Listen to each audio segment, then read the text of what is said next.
El 18 de junio de 2008, México se comprometió a establecer los juicios orales en un plazo no mayor a 8 años. Es decir, el 18 de junio de 2016, México se comprometió a cambiar su sistema jurídico y todas las leyes que hubiera necesario a partir de la Constitución para establecer e implementar los juicios orales en México y cambiar del sistema inquisitivo al sistema oral de aplicación de justicia.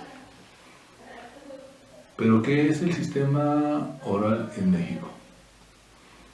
El sistema oral en México es un nuevo tipo de sistema de justicia que suplantará al sistema inquisitivo penal.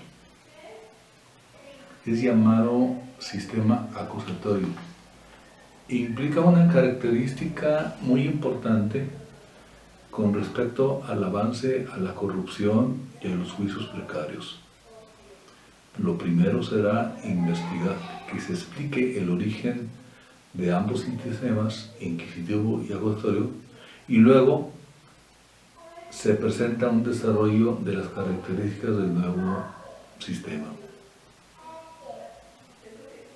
Este es el cambio fundamental y radical al que México se comprometió desde 2008 y echarlo a implementar en 2014. Esto significó un cambio desde la Constitución política de los Estados Unidos mexicanos. En la Constitución política de los Estados Unidos mexicanos se señala muy claramente que el nuevo sistema de administración de justicia deberá de ser, en lugar de inquisitivo, de sistema oral de aplicación de justicia. Esto es un cambio trascendental para México, no solamente en cuanto a forma, sino en cuanto a fondo. Por eso es que México, al encontrarse rezagado con respecto a otras naciones como Colombia, Argentina, Panamá, Chile, Venezuela y demás países centroamericanos, no se diga de los europeos y de los de América del Norte y de los de Sudamérica, México estaba en ese momento, o nos encontramos todavía en este momento, en un proceso de implementación, de estudio e implementación. Apenas empezamos poco a poco a desarrollar el sistema oral de justicia.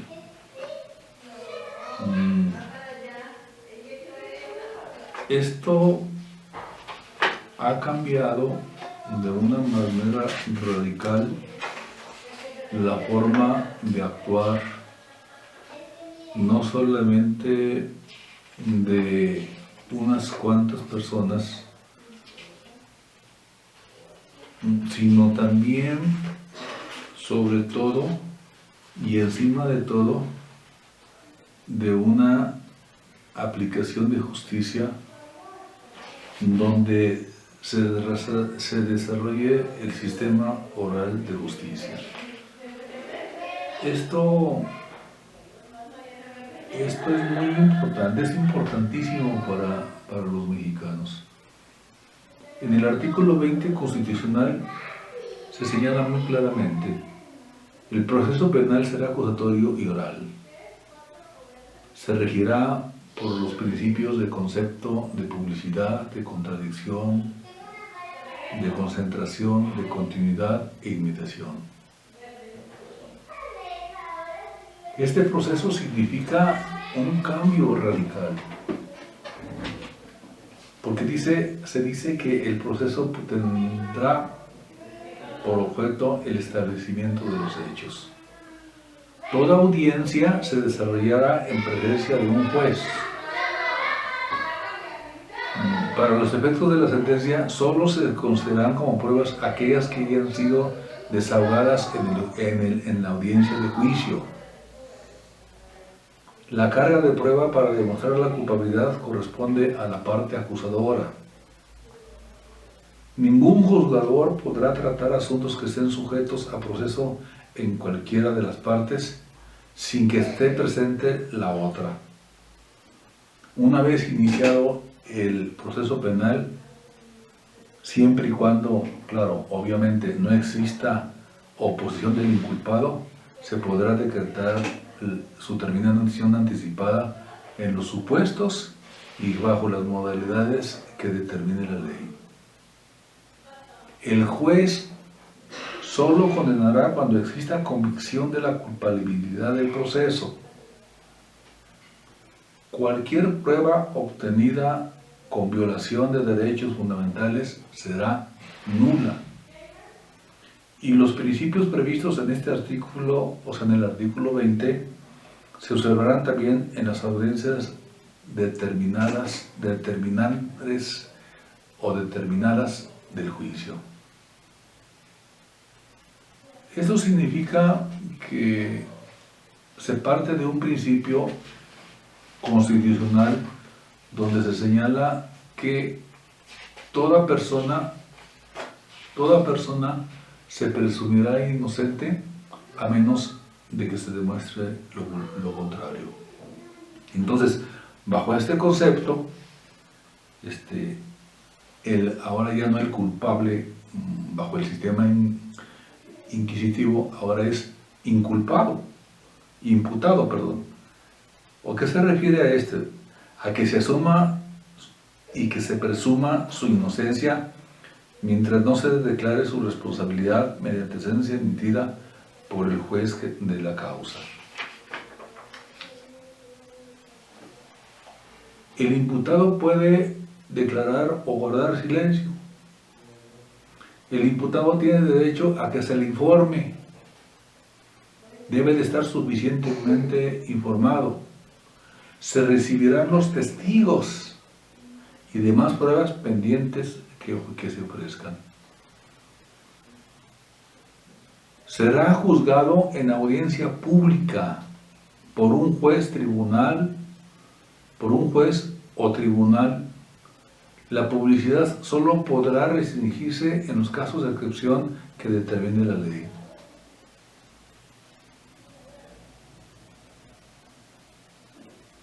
Al inculpado le serán facilitados todos los datos que solicite para su defensa. El imputado y su defensor tendrán derecho a todos los registros de la investigación correspondiente. Y además, para que sea expedita, será juzgado antes de 4 meses si se trate de delitos cuya pena máxima no exceda de 2 años de prisión y antes de 1 año si la pena excediera de ese tiempo. Tendrá derecho el inculpado a tener una defensa adecuada por un abogado, debidamente preparado, debidamente informado.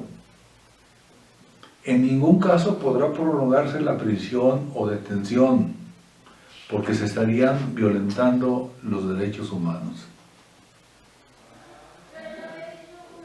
Esto fundamentalmente lo quiero hacer referencia en el concepto constitucional, porque ya entrando en el Código Nacional de Procedimientos Penales, ahí que está basado y fundado en la Constitución Política de los Estados Unidos Mexicanos, se habla de 3 fases importantes. La fase inicial, que es cuando el policía o la persona que detecte el delito y que presente la información al Ministerio Público, Este estará encargado de recabar todos los datos correspondientes. Diríamos, es el primer paso. El Ministerio Público está obligado a elaborar la carta de investigación de el inicio del proceso, con todas las investigaciones que estén a su alcance. Por eso se señala en el Código Nacional de Procedimientos Penales, en el capítulo 1, acerca de los principios en el procedimiento. En el artículo 4 dice características y principios rectores, o sea, tenemos que regirnos a lo que dice la Constitución. En función del principio de publicidad, de contradicción, de continuidad, de concentración, de inmediación, de igualdad ante la ley, de igualdad entre las partes,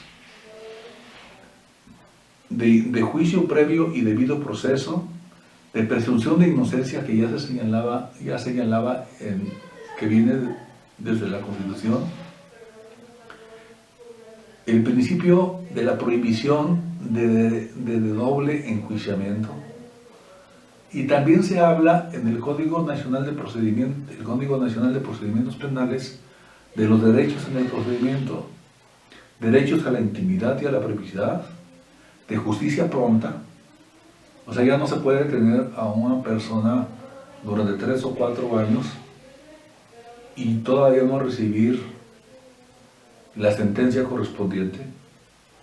Tendrá derecho también a una defensa y asesoría jurídica adecuada e inmediata.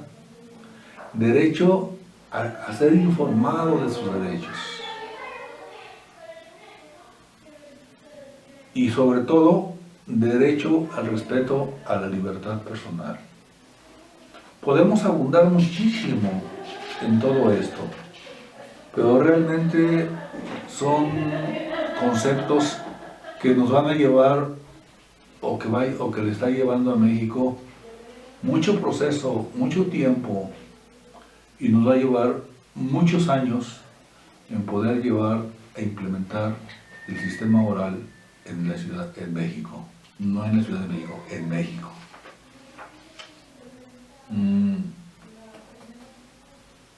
La víctima u ofendido, por supuesto que también tiene derechos, como derechos por lo que es, obviamente, por víctima o ofendido. Puede designar a un asesor jurídico, al restablecimiento de las cosas al estado previo, en el caso del imputado, a la denominación, a los derechos del imputado, a la declaración del imputado. El defensor del imputado podrá tener a su facultad designar el defensor, o si no, se lo asignará a la autoridad para que lo defienda. Y hay una serie de obligaciones en el Código Nacional de Procedimientos Penales que ya no está al arbitrio del defensor de hacerlo o no hacerlo, sino es obligación, es una cuestión penal. Retomando el punto con respecto al inicio o a la primera fase, es el Ministerio Público con respecto a su competencia. Dice, compete al Ministerio Público en el artículo 127 del Código Nacional de Procedimientos Penales conducir e investigar, coordinar a los policías y a los servicios periciales durante la investigación, resolver sobre el ejercicio de la acción penal en la forma establecida por la ley y, en su caso, ordenar las diligencias pertinentes y útiles para demostrar o no, sí o no, la existencia del delito y la responsabilidad de quien lo cometió y participó en su comisión. Tiene un deber de lealtad, deber de objetividad y debida diligencia, de conseguir la carga de pruebas, Y hay una serie también de obligaciones del Ministerio Público que estaría por demás abundar en ellas, porque sí son bastantes las que se señalan, desde vigilar, recibir las denuncias, ejercer la conducción y mando, ordenar y supervisar, iniciar la investigación, ejercer funciones de investigación, ordenar a la policía y a sus auxiliares, instruir a los policías sobre la lealtad, etc. Requerir información o documentación, ordenar la detención y retención de los imputados en su caso, brindar las medidas de seguridad necesarias, y cuando ya no puede avanzar más, pues determinar el archivo temporal y el no ejercicio de la acción penal. Decidir la aplicación de criterios de oportunidad, promover las acciones necesarias, ejercer la acción penal cuando proceda, poner a disposición del órgano jurisdiccional a las personas detenidas dentro de los plazos establecidos en el presente código, promover la aplicación de los mecanismos alternativos, solicitar las medidas cautelares aplicables, comunicar al órgano jurisdiccional y al imputado los hechos, solicitar a la autoridad judicial la imposición de las penas, solicitar el pago de la reparación del daño a favor de la víctima. Este es un concepto muy importante, porque al final de cuentas lo que se busca es reparar el daño, resarcir el daño,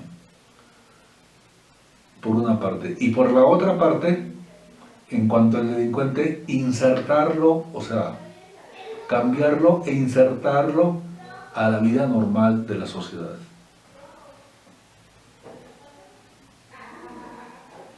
Los policías, por supuesto, que tienen muchísimas obligaciones, sobre todo de capacitarse y de estar enterados de lo que sucede.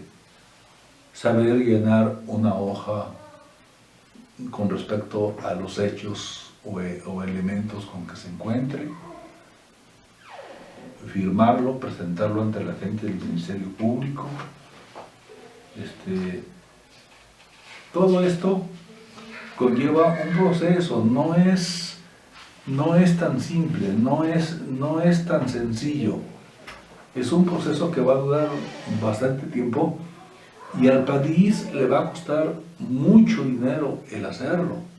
No solamente el implementarlo y el prepararlo, sino el quitar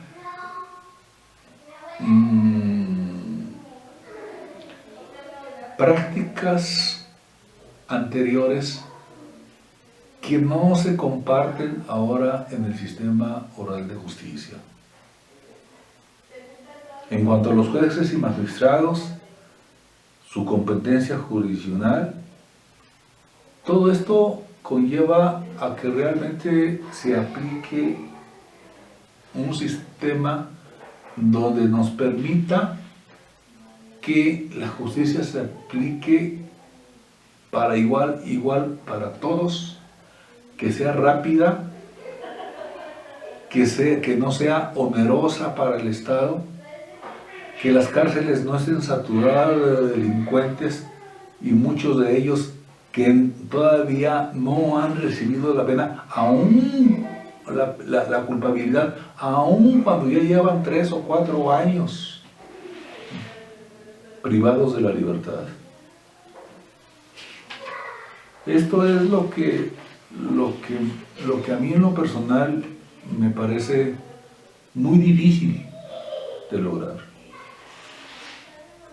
También está el conocimiento de las medidas cautelares, su procedimiento. Esto con la finalidad de agilizar la práctica de aplicación de justicia. Sobre todo, como dice el artículo 156, buscando la proporcionalidad. El 157, la imposición de medidas cautelares convenientes. Y se establece también en el 158 un debate acerca de cuáles pueden ser las medidas cautelares. Y el 159 del Código Nacional de Procedimientos Penales es el contenido de la resolución.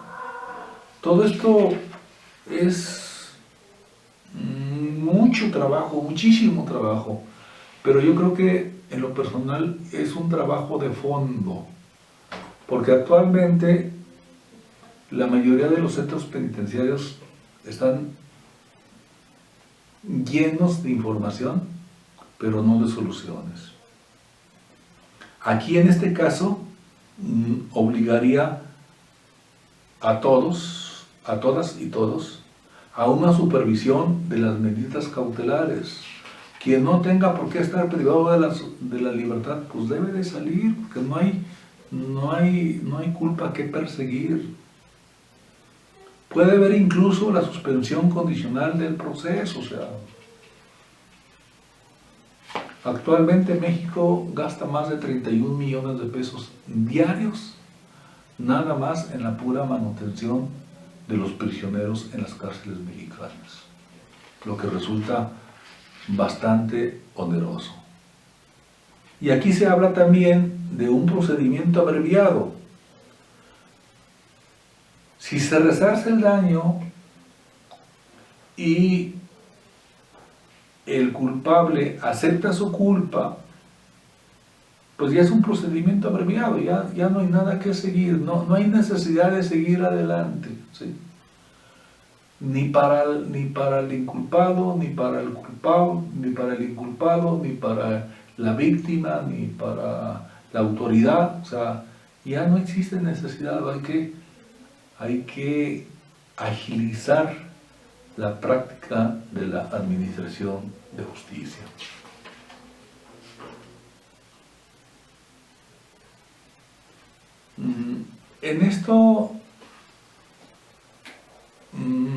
En esta materia que hemos tenido, creo que nos ha quedado a todos muy claro que en el proceso existen tres etapas fundamentales. La primera es la etapa de investigación, que está a cargo del Ministerio Público. Cuando el Ministerio Público percibe y siente que ya agotó toda su investigación, que ya aplicó todas las técnicas de investigación de acuerdo al capítulo 3 del Código Nacional de Procedimientos Penales, que sería muy desgastante el enumerarlas porque va desde el 227 hasta el 252 del Código Nacional de Procedimientos Penales. En este momento yo diría que si existiera actos de investigación, pues vamos a irnos desde el artículo 267 hasta el 303 del Código Nacional de Procedimientos Penales. Entonces hay que estudiar, hay que indagar, hay que buscar, hay que soportar, hay que trabajar, en pocas palabras. Si existe una forma de prueba anticipada, pues hay que realizarla. Hay que terminar lo más rápido posible, pero de manera puntual y de acuerdo con la ley. Todo esto nos debe de llevar a que cuando el agente del Ministerio Público reúne toda su investigación en su carpeta de investigación, la siente ya llena, completa, íntegra, entonces él dice, bueno, ya cierro yo mi carpeta de investigación, ya no hay una forma de poder hacer que el inculpado y la víctima lleguen a un acuerdo y ahí termine. Entonces pasa al siguiente proceso, con el siguiente juez, que es el juez de control. El juez de control es el encargado de depurar toda la carpeta de investigación, de establecer y buscar la forma de resolver los problemas antes de que llegue con el juez de oralidad. Esto es para el bienestar tanto de la víctima como del delincuente o del presunto del inculpado o posible delincuente. Entonces, es abreviar, desgastarse menos y gastar menos en la aplicación de justicia y hacerlo de una manera más expedita, más rápida, más oportuna y mejor para todas y para todos.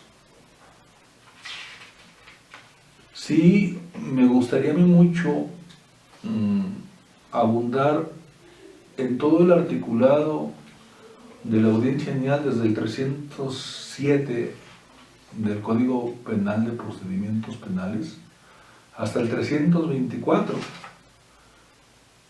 donde el 324 dice: una vez cerrada la investigación complementaria, el Ministerio Público dentro de los 15 días siguientes deberá solicitar el sobreseimiento parcial o total, solicitar la suspensión del proceso o formular la acusación.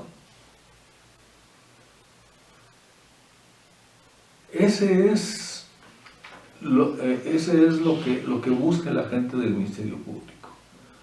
Yo ya terminé, y entonces pasa a la siguiente fase, que es con el juez de control. Parecería que nos regresamos al juez de control y luego a la gente del Ministerio Público, pero no. Lo que pasa es que son procesos que se van continuando y que de alguna forma se van señalando. Hay un sinnúmero de articulado con respecto al seguimiento puntual de todo este proceso. Desde el 336, notificación de la acusación; 337, descubrimiento probatorio; 338, coadyuvanza en la acusación, es un aspecto muy importante. 319, reglas generales de coadyuvancia. ¿Cuáles son las reglas para coadyuvar? Actuación del imputado en la fase escrita de la etapa intermedia, porque el juicio oral no solamente es oralidad al 100%, sino también tiene una parte escrita, documental. Y también el 342 habla de la inmediación en la audiencia intermedia.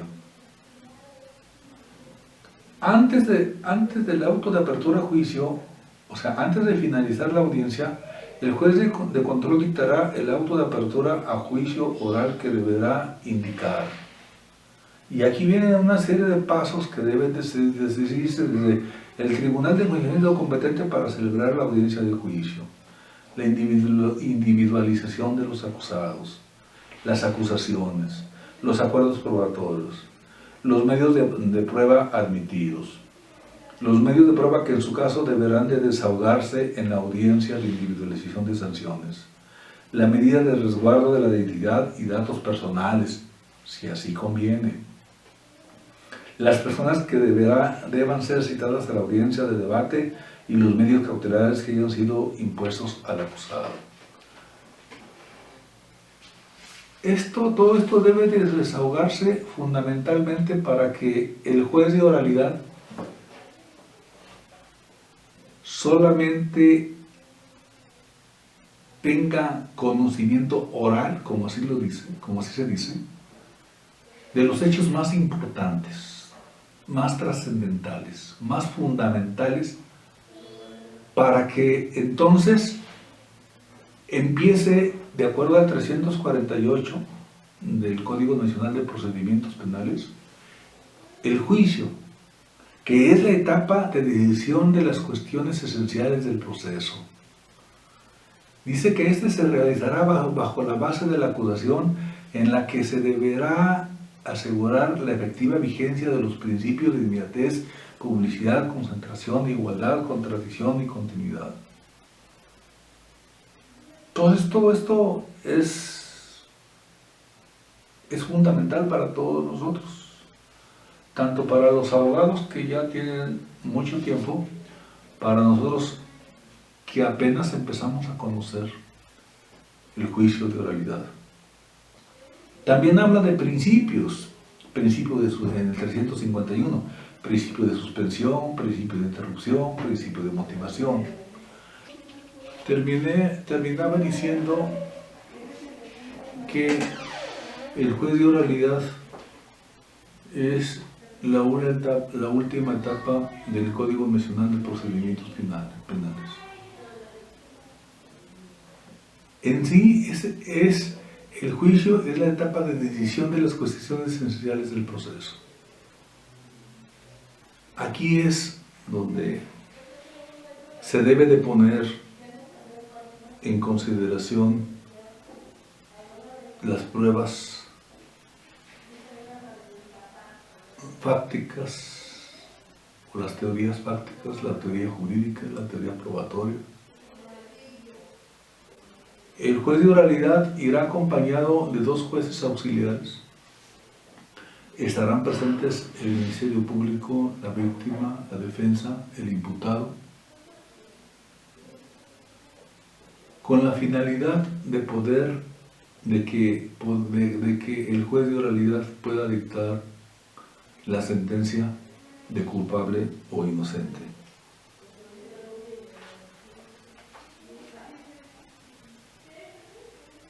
Aquí habla muy claramente en el capítulo 6 del Código Nacional de Procedimientos Penales de las disposiciones generales sobre las pruebas. En el 356 habla sobre la libertad probatoria, el 357 sobre la legalidad de la prueba, el 358 de la oportunidad y el 359 de la valoración de la prueba. El 360 del deber de testificar, o sea, en el caso de la prueba testimonial. El 371 de la facultad de abstención, o sea, se puede abstener de presentar. Puede guardar silencio, se pueden citar testigos, debe de haber una protección de testigos. Se puede efectuar una prueba pericial, se pueden presentar peritos y peritos de los peritos para que quede muy claro todo. Se debe de desahogar el desarrollo del interrogatorio de una manera transparente, que todos la conozcan, que todas la sepan. Desde la fase establecida con el juez de control, tanto el juez que apoye a la parte imputada o acusadora, como el juez que apoye a la parte defensora o acusadora, estarán obligados a proporcionarse la información cada uno de ellos para estar al tanto del seguimiento y secuencia de todos los actos. En cuanto a la prueba documental y testimonial, puede decirse que también el aspecto tecnológico interviene en esta parte, cosa que anteriormente no sucedía. Se pueden incorporar pruebas. Hay la prohibición de incorporación de antecedentes procesales, prohibición de lectura, excepción para la incorporación.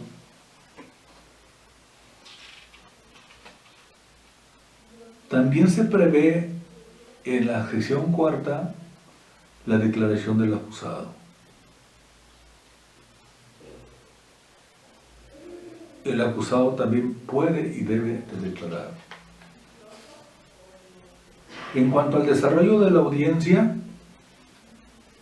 se debe de dar la apertura de la audiencia de juicio por parte del juez de oralidad. Del 392 al 399 del Código Nacional de Procedimientos Penales se habla de incidentes en la audiencia de juicio, y el 399 de los alegatos de clausura y cierre de debate. El capítulo 6 habla de la deliberación, fallo y sentencia.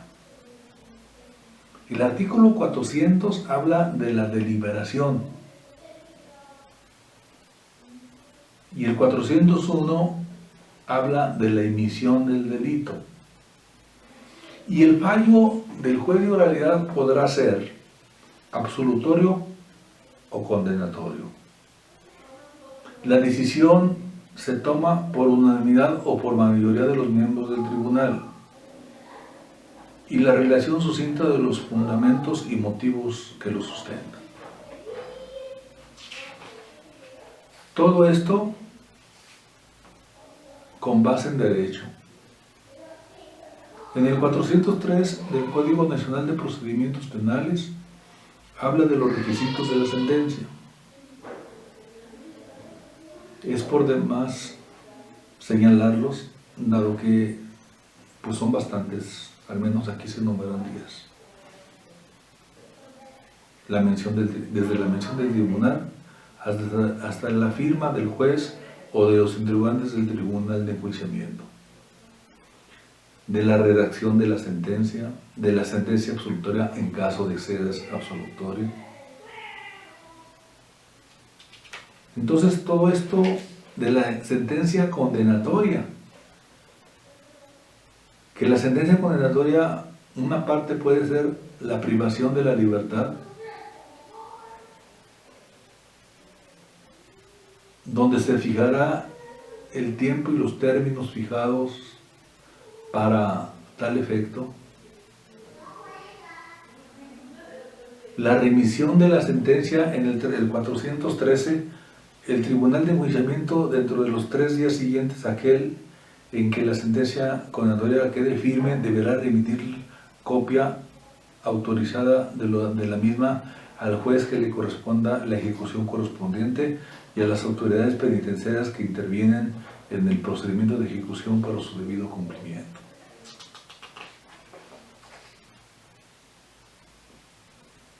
Todo esto nos conlleva a que el juez de oralidad emite su fallo, absolutorio o condenatorio. Si es absolutorio, a la persona se le deberá de dejar en libertad inmediatamente.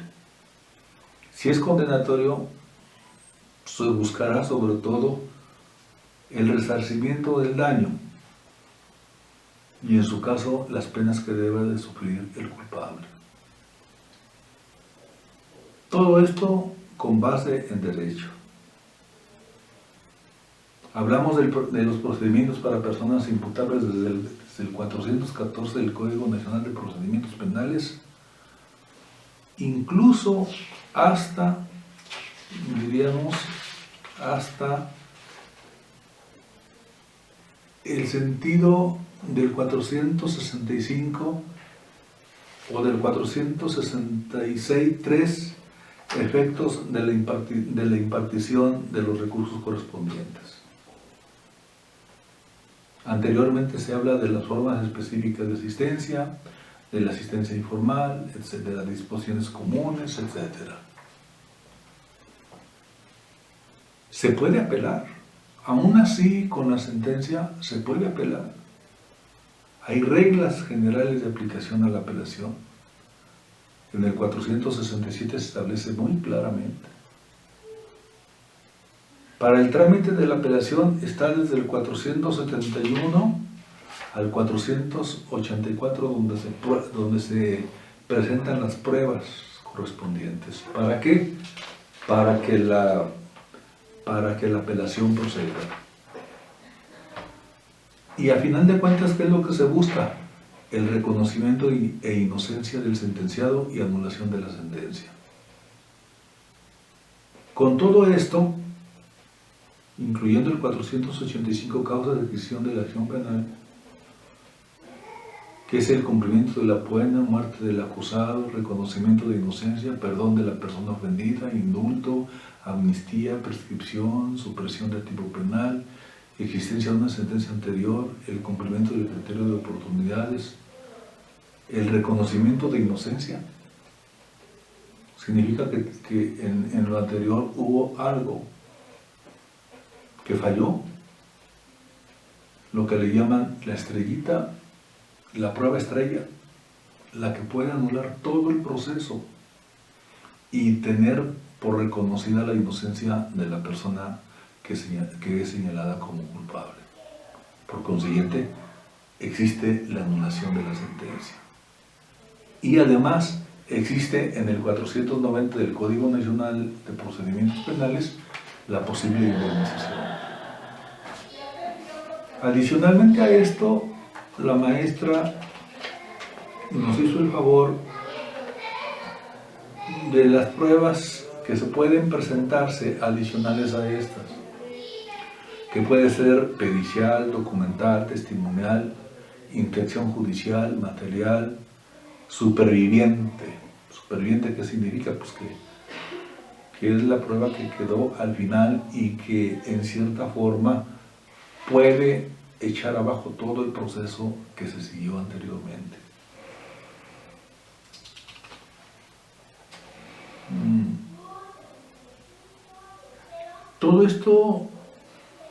En todo esto se busca a un aspecto fundamental: llegar a la verdad, que la verdad salga a flote y que el inocente no sea culpable y que la víctima reciba el resarcimiento del daño, pero por quien deba de recibirlo. Para eso también se llevan cierto tipo de preguntas, abiertas, cerradas, subjetivas, capciosas, impertinentes, confusas, ¿sí?, a los cuales se podrán poner objeciones, inicial, intermedio, oral, testimonial, etc. Ahora, lo que nos decía la maestra en clase, ¿cómo se desarrollan las pruebas? Se puede presentar un examen, se puede presentar otro perito que contradiga a un perito, porque el perito que se presentó originalmente puede ser que no sea tan experto como se necesitaba para el caso.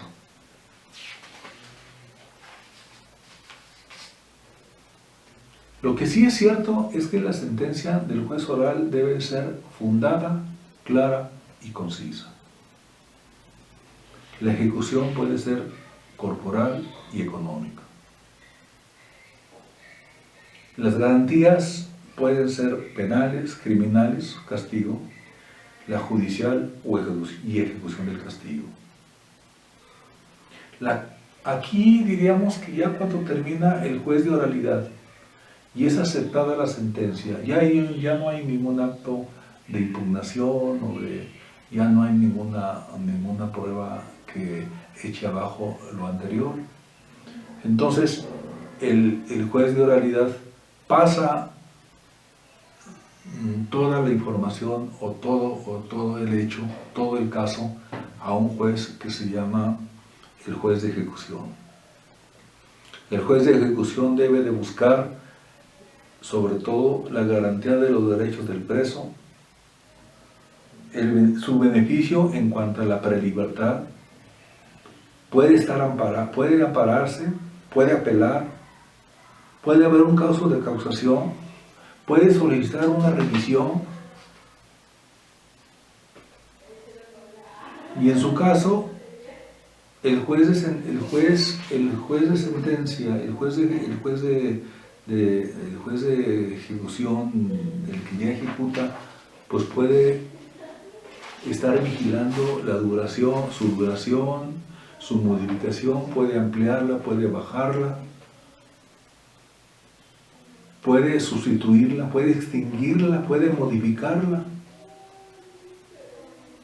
Ya es el encargado de darle seguimiento para ver si cumplió un porcentaje de condena, si tiene buena conducta, si no hay delitos que hayan causado muerte, si no han sido delitos graves, si puede estar bajo libertad condicional siempre y cuando haya cumplido las 5 partes de la sentencia correspondiente. Si hay un caso de revocación, vigilarlo, cuidarlo, darle seguimiento. Y puede en su caso ir a un acto de apelación. Un acto de apelación de un juez de primera instancia. ¿En cuanto a qué? En cuanto a medidas cautelares y suspensión del proceso. Y en determinado momento en un proceso abierto. Muchas gracias.